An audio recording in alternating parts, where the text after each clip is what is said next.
right, so I think I can make it through this video without becoming too emotional, but it needs to be said. So yesterday was the 13th anniversary from when my friend took his life. His name was Jeff, and he was in the military, but he also grew up with me. We grew up together. We had a lot of time sleeping at each other's houses. You know, we went to prom. At the same time, we went on like a quadruple date together, you know, and so I remember when he got busted for being in a parking lot with his date after prom. That was pretty funny. And I didn't know how hard it was going to hit me, and just thinking about it, I was tearing up, and I'm okay at the moment. But I can tell you, like, I bit my fingernail down so far it started bleeding just thinking about it while I was driving.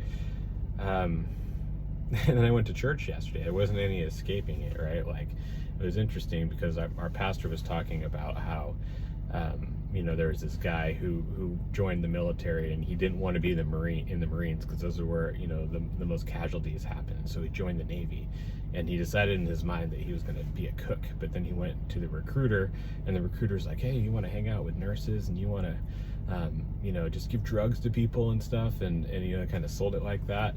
And he's like, yeah, I want to do that. So he signed it, and he rips the paper away from him, and he ends up finding out that he is a Navy corpsman. The Marines don't have medics, they have corpsmen. Corpsmen are the people that go in and give, like, think of like all the atrocious war scenes that you see in movies. Like, those are the people holding down, you know, they're not fighting a whole lot, they're in there embedded. And so, like, in Fallujah and all these places, like in Iraq and everything, like, that's where my friend Jeff served. And he got out of the military early, but there were a lot of demons. You know, he was smoking some different stuff, and he was really hurting. And but his friends thought he was fine. I was in a different state at the time.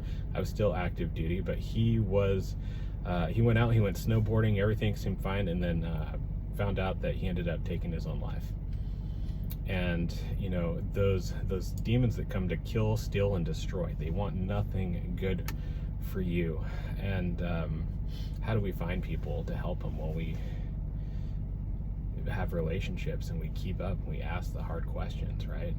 And we don't just say, I'm good, you know. And a big part of what inspired me to write Sacred Grounds, and the dedication, if you've read the dedication to Sacred Grounds, that's the most important page in this book, because it's for Jeff, it's for anyone that's hurting. It doesn't matter if you're military or otherwise. I just need to do something. And so, you know, like, they're part of the proceeds from this book go to mental health care for people that can't afford it. Times are really hard right now, and you know, there's a lot of people that are questioning the value of their life, and I understand. And so the best thing I can do, I can't help everyone, and I just want you to join with me, you know, be a Sacred Grounds groundling, and to help fund change for people that need help. I'm actually surprised I didn't start crying. Thank you.